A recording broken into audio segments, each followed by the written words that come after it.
Oh, what's going on, folks? JV Wins, Dogon SS. We are back for a new week on the Conscious Approach channel on YouTube.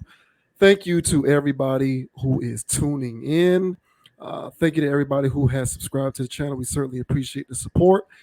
Before we get started with this week's stream, go ahead and do your boys a big old solid and hit that like button, hit that subscribe button. Let us know what you think about the channel. Let us know what you think about the commentary in these videos. We do it for the love. Also, shouts out to new subscriber John Gone Cavs 4665. I hope I'm saying your name right.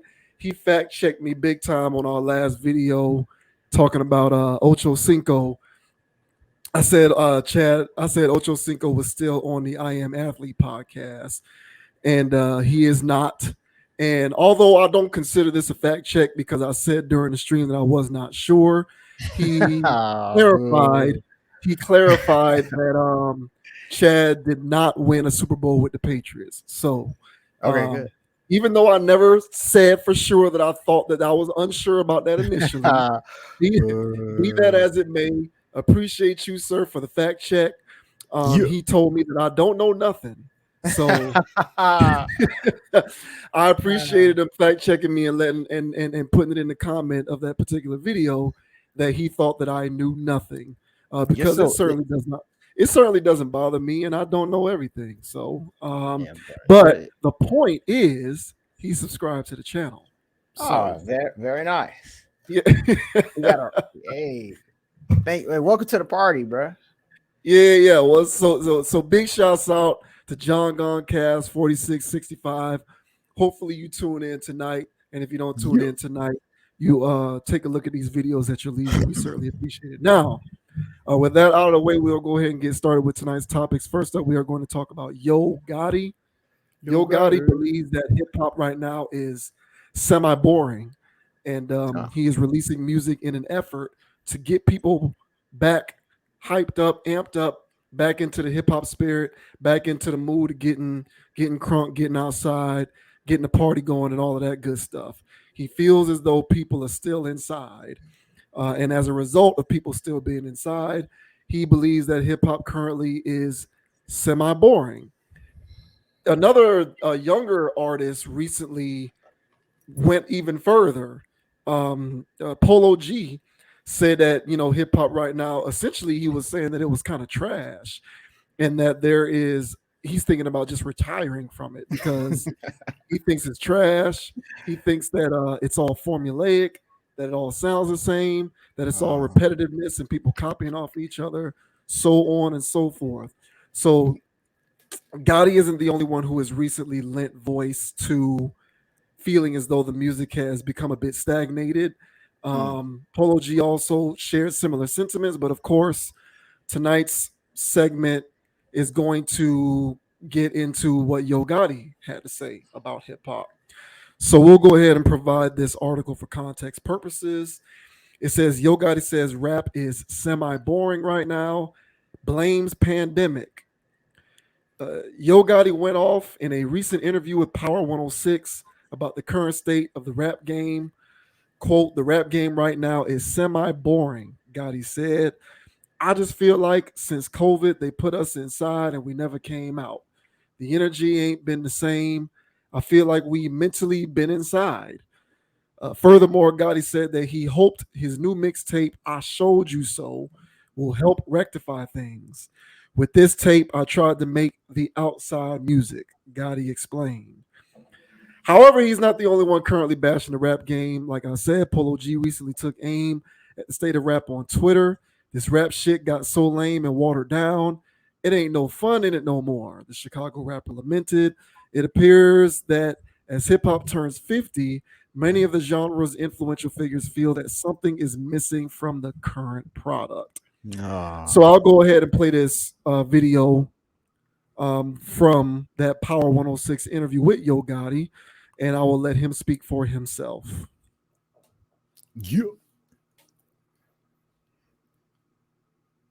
So I just feel like the rap game right now is like semi-boring. A lot of sounds the same and stuff like that. Exactly. I just feel like everybody, like, since COVID, I feel like they put us inside, and I feel like we never came out.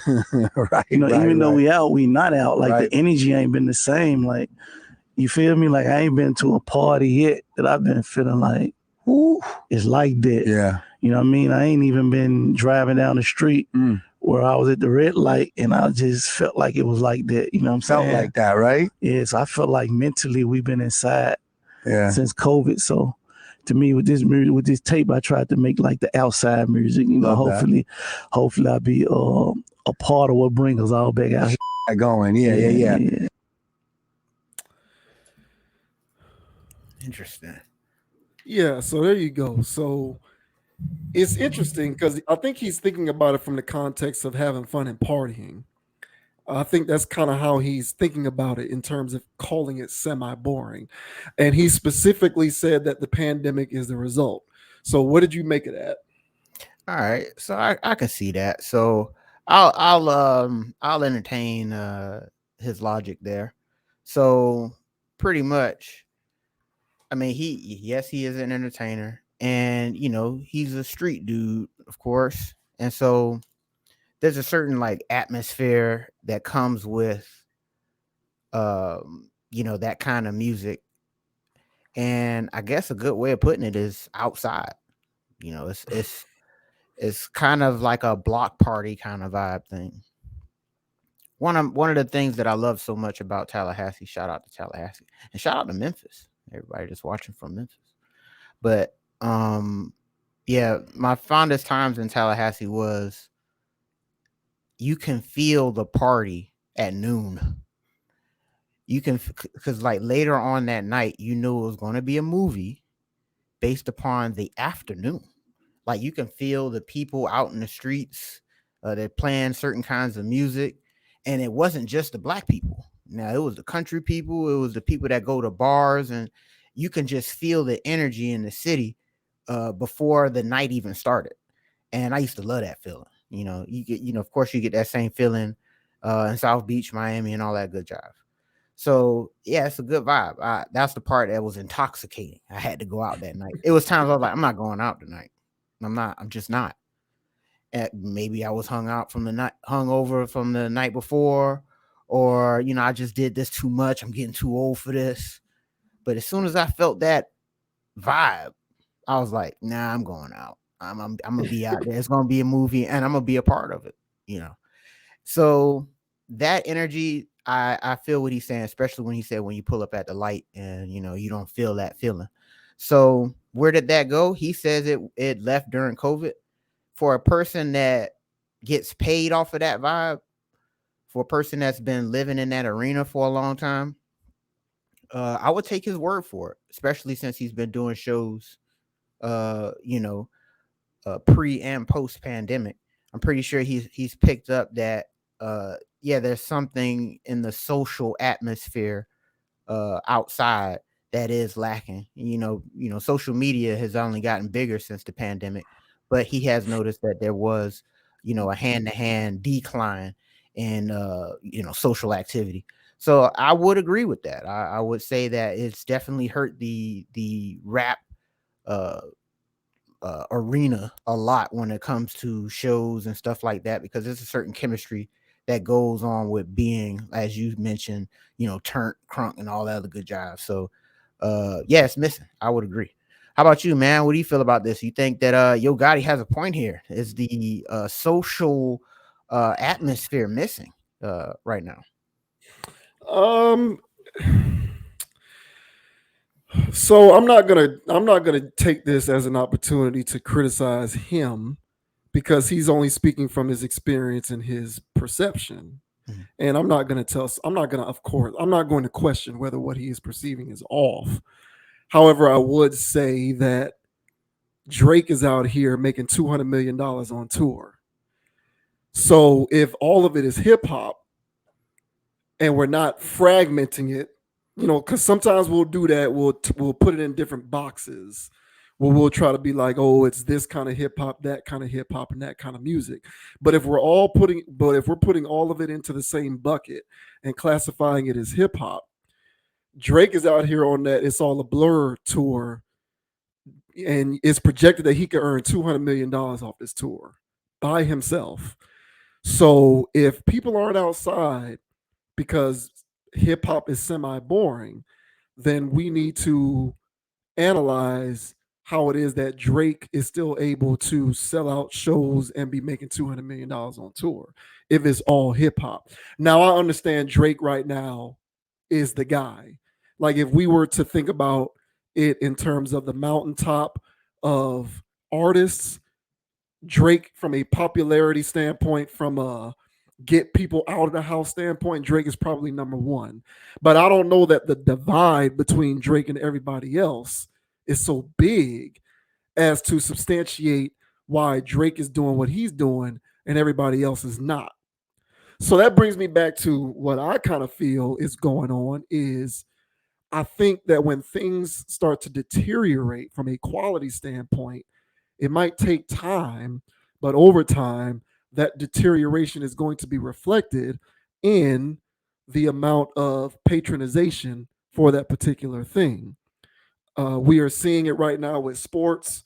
People are starting to get tired of the NBA because of these guys sitting out games, um, demanding trades constantly, saying that they only want to get traded to one particular team, basically just reneging on the contract that they signed up for and making 30, $40 million a year, but then they still want to dictate all of these terms. Now, individually, you might think that the athlete is entitled to those things, but in terms of the collective consciousness of the sport, it alienates people who are fans of it. And that alienation is going to show in terms of the support of the product.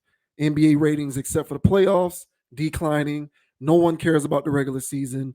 Everybody is just like, waiting until December pretty much to even start paying attention to the NBA. It didn't used to be that way.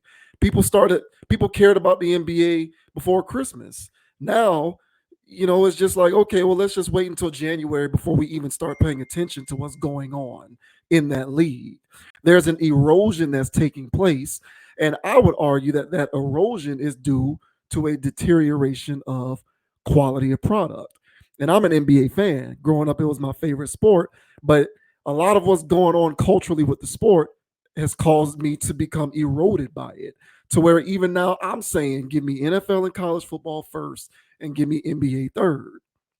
I think the similar thing is going on with music, but of course, music and sports isn't necessarily an apples to apples comparison. It's more apples to oranges.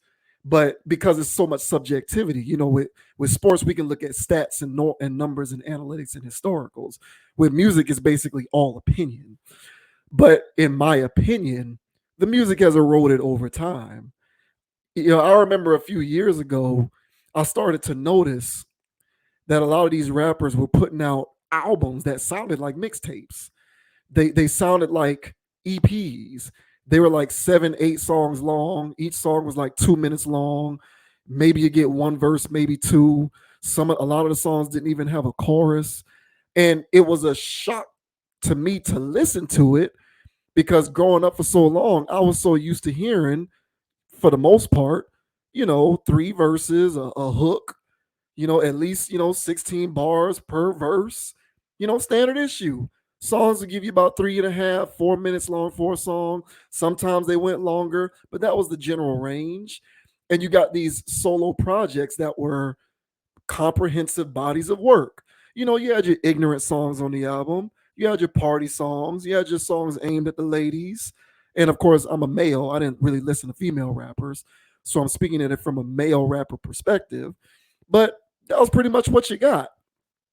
And like maybe 6, 7, 8, no longer than that, maybe about 10 years ago, I started to notice a shift. And it went from comprehensive bodies of work to these short snippets of things that they would call albums. And I'm listening to it and it sounds more like a mixtape to me. And that's just one of the examples of how the music, in my opinion, has deteriorated, where now you don't have albums anymore. You basically have mixtapes and EPs masquerading as albums. I think over time, people who genuinely appreciate the music are going to notice and pick up on things like that. And maybe there's a part of the listenership of the music who's saying the music isn't what it used to be. And because it's not what it used to be overall, except for your outliers, people like your Drakes and Kendricks and J. Cole's and stuff like that. Even some of the newer artists, I'm not really a fan of people like Lil Baby like that. But at least when Lil Baby drops an album, I'll look on Spotify and it's like, oh, there's a good 15, 16, 17 songs on this guy's album. I get it. Now I'm not gonna listen to all of them because I'm not a fan of Lil Baby, but at least Lil Baby is putting stuff together that makes it seem like he's putting out comprehensive bodies of work. But overall, in my opinion, I'm seeing a lack of that compared to the way it used to be. And my theory is, for the most part, people are picking up on that. And maybe they're saying because I'm not as passionate, because there is a deterioration in the quality of the music, I'm going to just pay attention to other forms of art and take my patronization elsewhere. Except when somebody like Drake or J. Cole or Kendrick or somebody like this goes on tour. Um, that's kind of the way I'm looking at it. Of course, this is all anecdotal. I don't have any empirical data to back any of this up. I can remember when I started to notice these things, other people were telling me that I just need to get with it.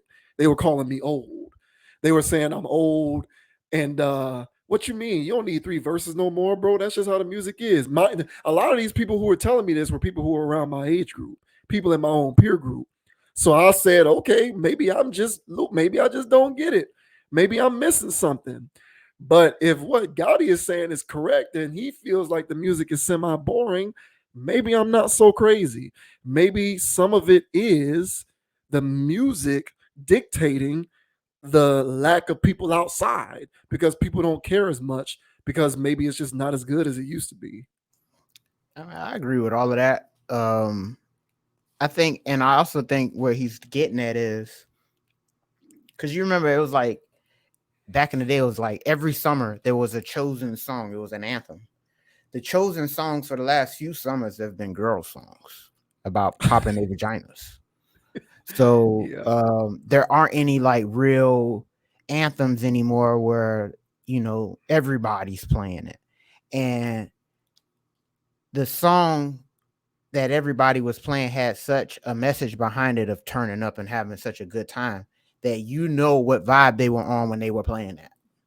Now, when a girl's playing Pound Town, I don't know what's going on. Or if there's a guy playing Pound Town, I don't know what's going on. And I don't want to be at an event where people are that level of turned up. I don't want to be there. Sorry. So I think for him, I think he just wants to bring that feel back of 2004 through 2009. It's like, bro, that's not happening.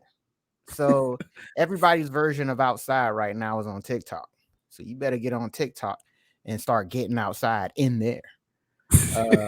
But trying to bring that feel back to people that don't even know that feel, I don't know. Yeah. You definitely gonna get us old heads, I guess, outside, and going to the clubs, the grown and sexy nights and all of that stuff. You're gonna get us for sure. But here's the thing, man, and I agree with your take when it comes to like the downward decline of quality in music. And of course, streaming did not help that cause either. But it was definitely already being a decline before streaming even got involved. And so what I recognize in the decline in quality, it was more of creators having more control over putting out their content versus major labels. Now, there's a gift and a curse with major labels. And the curse, of course, is that's most likely going to be not helpful music. The gift is that they wanted to create a solid piece of crap. So it was wrapped so nicely, so sonically, and a whole bunch of other things. The rollout, the campaign for you to buy it, the merch, everything was so on point that it was such an event. It was kind of like a release of a movie, and it was very formal. and everybody was like, oh, artists were in album mode, they getting swole, they got all this, so it's like, oh, okay, it was a whole campaign. That stuff doesn't happen anymore. There's aren't any major rollouts. The only thing that happened is, people go hit podcasts and blogs and start talking about their stuff, get in some type of publicity stunt, beef. That's what's going on now. There's no more like real, like creative rollouts, kind of like in wrestling. And so like in wrestling, there's an art form in the character that is the whatever character you're watching. So he has to have a good shtick, a good background story. Is he a heel or is he a hero? Which one are we doing? And so the whole thing is that there has to be then the promo, then the everything. So that's what I say about Drake. The reason why he's so entertaining to people is that he's out there constantly doing, Macho Man Randy Savage level promos anytime he picks up a tweet or anything. A controversial meme during one of his shows, he's going to get you to talk about him. He knows how to do that.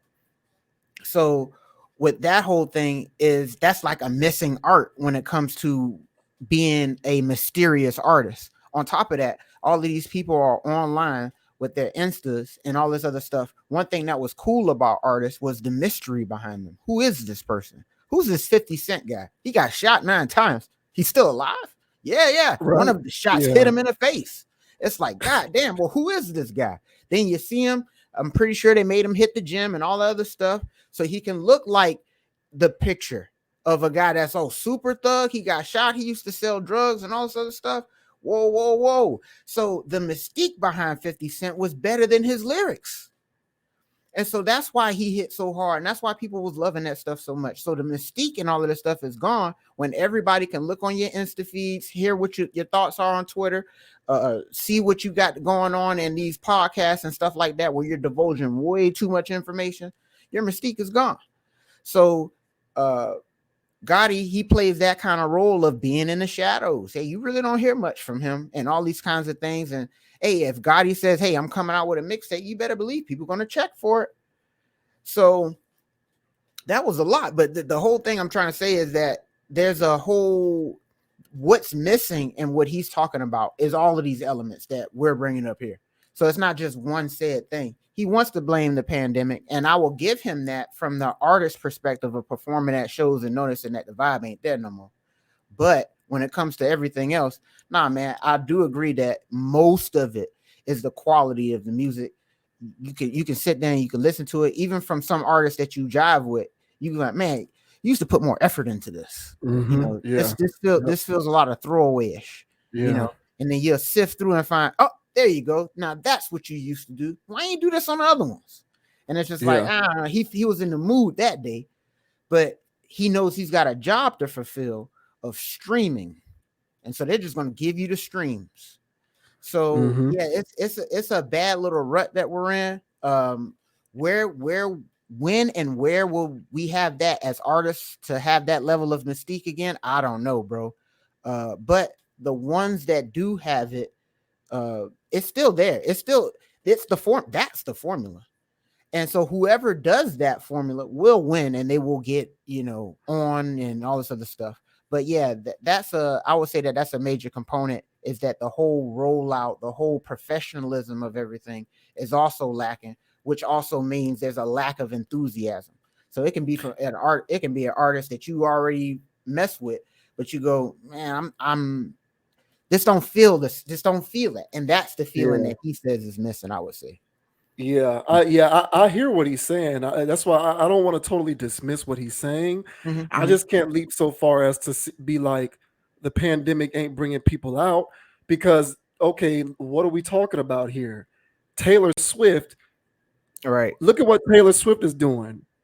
People, there's a genuine zest and hunger to be out supporting this music and going to these shows.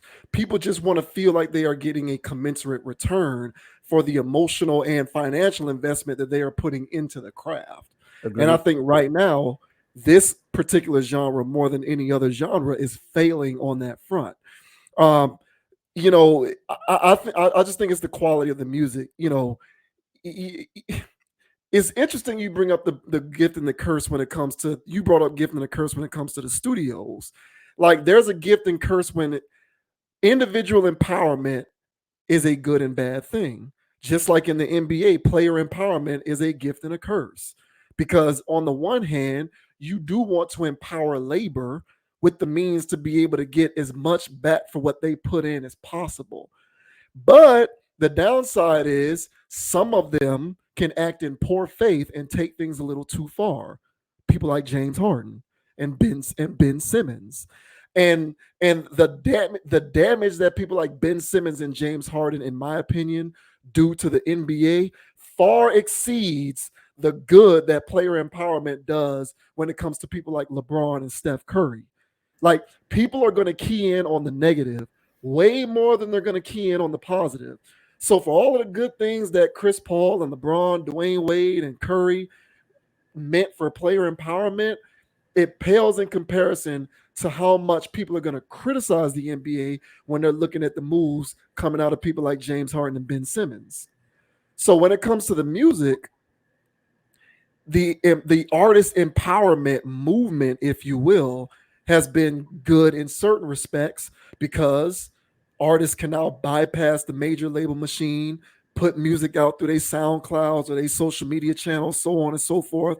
There's more power in that. The downside, however, is when you do not have the resources and infrastructure, in many cases, of those labels, you're putting out inferior quality a lot oftentimes. Now there's a delicate balance that can be struck with that. I'm pretty sure. I don't have a ton of intimate knowledge with the music industry per se, other than what I have observed, but I think that there is a genuine overall lack of quality. And I think it speaks to the fact that the majority of the people who are practicing the music are partaking in that lack of quality. Because ain't nobody sitting at home when Drake come to their city. Everybody's going to Drake shows. When J. Cole was on tour, when he released that Forest Hill Drive album, everybody was going to that show. Everybody was going to those shows. You know, when Kendrick is on tour with his TDE people and all of that, everybody's going to those shows. So there is a quality aspect inherent in the perception of those guys juxtaposed to what Gotti is describing that is at the crux of why it's become semi-boring. Because if everything sounds the same, it is boring. And most of it now is kind of rinse and repeat, formulaic, 1.5, 2 to 3 minutes, not even 3 minutes, 2.5 minutes, in and out, song over, on to the next thing. People are consuming this stuff so fast, we don't even have enough time to sit down and appreciate the music for what it is because it's over in an instant and it's on to the next microwavable piece of garbage that people can listen to. And who wants to go and who there? You can't string enough material together to put on a whole night's worth of a show to get people motivated to come out when that's what's going on. So, I hear what he's saying, and ironically, he is somebody who, and I've listened to a couple of his albums. I'm not a fan. I'm not going to sit up here and make it seem like I'm a fan, but I've listened to a couple of his albums, and the ironic thing about him is even though he's a street dude that makes his music in the mold of the old school. So I think that there's a part of him that in his heart of hearts, he's probably saying, we need to get back to that and guys need to make better music. Now, he won't say that publicly because hip hop, you got to placate to the base and you got to coddle people so you don't hurt nobody's feelings. But I think that that's what the truth is. Overall, these people are just making this bad music. And I didn't even think about that female part. You're absolutely right about that. So long as, these summer times are ruled by, vagina music and pound towns and girls as players too, and the rest of these songs, that song with Lotto and Cardi B, can't even think of the name of it, but yeah, that's kind of what's controlling the dial right now when it comes to this music, and it's a far cry from summer 2006 when everybody was playing Port of Miami, or summer 2005 when everybody was playing TM 101. Right. So on and so forth. Even going way back, summer 2004, everybody was playing the Black Album, or That's kind of what it should be, and it ain't like that. And quality is down, everything's down, artist empowerment is up. I think the market is being flooded with, just like what Coyle Ray pointed out, saturated, in many cases, bad music. And I think that it's reflected in people's zest to pay attention to it. Well, I mean, yeah, and the artist empowerment angle is a big aspect of it, and due to their lack of knowledge, due to their lack of engineering skills, due to their, you know, lack of being around certain things, new types of programs that basically makes the beat for you, so there's no more creativity in that. You know, you get this drum kit, you install this, you install that, you got a whole new beat, but none of that was you. Everything's synthesized, everything's this. So it's not really much art going on. Everybody's putting out products, everybody's trying to get on, everybody's trying to make a hit. Nobody's really trying to make art.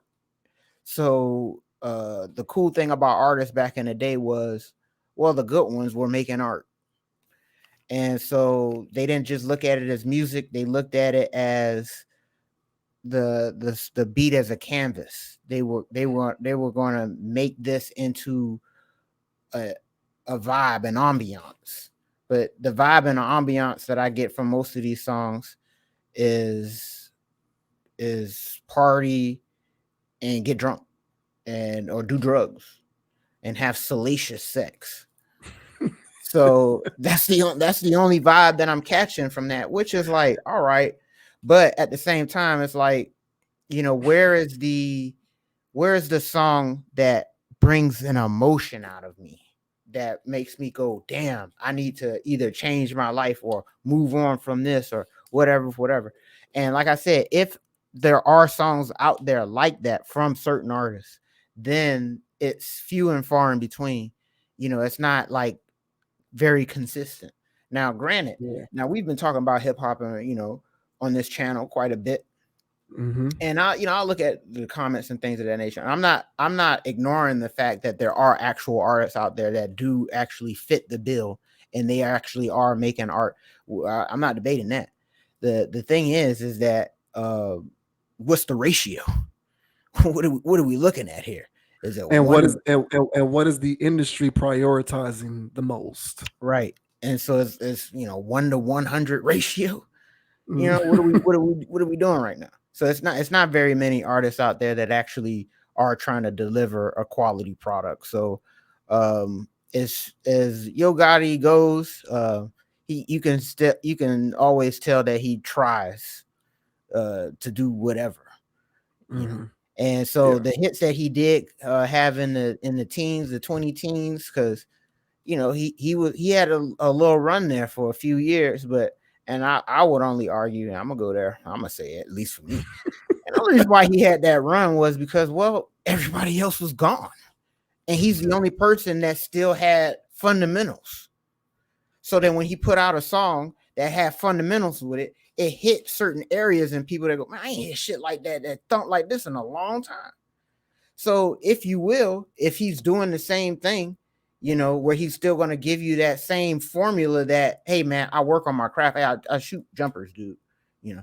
Yeah. And so if he comes out with that and it hits, well, the reason why it hit is because, like you said, he's old school. So that means he's going to bring certain fundamentals to the game. Hey man, you fade out a thing like this. Hey, we're going to put a bridge here. Kids are like, right. Bridge? You know what I'm saying? You know, oh yeah, we're gonna put some ad libs right here, right? But we're gonna put some over here. And I was like, whoa. So you're not just gonna do one take? You know, you're not gonna one take your ad libs. You know, so these guys one taking ad libs, they looping shit, songs only a minute and whatever. So yeah, that's no fundamentals. That's street ball. So when everybody's playing street ball, or as you mentioned, mixtape music, which I hear what you're saying. Because mixtape music is a little immediate, but there is a certain energy in a mixtape that I just. Well, I just meant by mixtape. With mixtapes, you forego some of the traditional rules when it comes to making albums. Right. I would hear a mixtape, and it wasn't uncommon for songs on mixtapes to not have hooks or to be a little shorter, but it was still done in a way that was like, you know, it was still bumping. So I wasn't trying to take it away. I was just speaking specifically in terms of, the way that you approach making that kind of music. They've kind of migrated that aspect of it into the mainstream album space, whereas that used to be relegated to mixtapes. The only problem is the artists who were making mixtapes back then had fundamentals. So they would still have the fundamentals inherent in the mixtapes, whereas these younger artists and these newer artists who, in my opinion, aren't very good, they are lacking in the fundamentals and they are foregoing a lot of those traditional steps. So it's kind of a double-edged sword. And another thing too is that what about the fundamentals? Somebody knocking on the door. What's the other thing about fundamentals? Damn, I forget. Shit slipped my mind. But yeah, so yeah, he's got what it takes to come out with something new right now and have all the footworks and everything necessary to make a hit and make a classic. So well, at least for the streets. So have at it, Yo Gotti. I mean, I'm here for it. I'm trying to be supportive here, but there's only so supportive I can be of a man who talks about all white bricks and selling cocaines at this age. By the way, doesn't drink or smoke. He wants to have a clear head, right? It's not as though he promotes drinking and smoking in his music, I don't think, but it's still a thing of where he's promoting a lifestyle in which he lives in, I guess. But at the same time, he knows better than to not do what people at his shows are doing. And, he can speak on it in a way where he says he doesn't want to do it, but only if your music had the same stern, stoic way that he carries himself, then I would be more of a fan of him. But he talks too much real inward stuff for me. So that only gets a certain kind of, whatever in my book. But be that as it may, I still think that he's, I guess, a good enough ambassador of the game now. What I mean by that is the young people gonna listen. So hopefully, if he inspires people to make better music nowadays. But yeah, I'm not really a fan of him like that. It's kind of like a whatever. I like the fact that he don't do all that crazy stuff, but I don't like the fact that he doesn't promote that, and promote a clear stoic head instead of trapping BBL models and all this other garbage he promotes. So I hear that. I think I hear what he's saying. I just,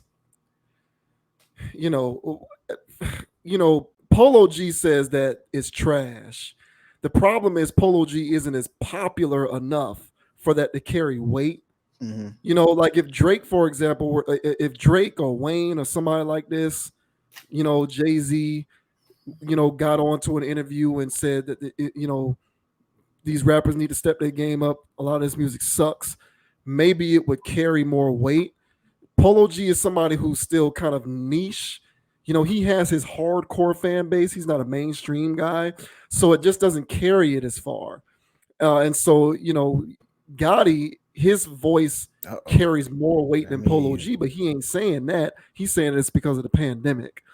And anybody with half a brain can see that the music fundamentally is just not the same. And that's why it's semi-boring. It's semi-boring because the fans are responding to it in a way that makes it feel boring. And the fans are responding that way because they're responding to a lackluster approach to making music. So if the music becomes better, I promise to Yo Gotti as well as anybody else who thinks that the game is missing something, that it will change. But as long as it stays the way that it is, marginalized and formulaic and microwavable, then ain't nobody gonna care. Like this music is starting to erode. It might still be a major genre now, but things take time, and eventually it will erode for good. And ain't no rapper doing what Taylor Swift is doing, and that's just a fact. Drake comes close, but Drake can't carry it by himself. So I think that what Gotti is saying is true, but people need to start saying what the truth is, what the real truth is, which is music just kind of sucks. So it is what it is. Just kind of trash. Sorry, fanboys, just trash.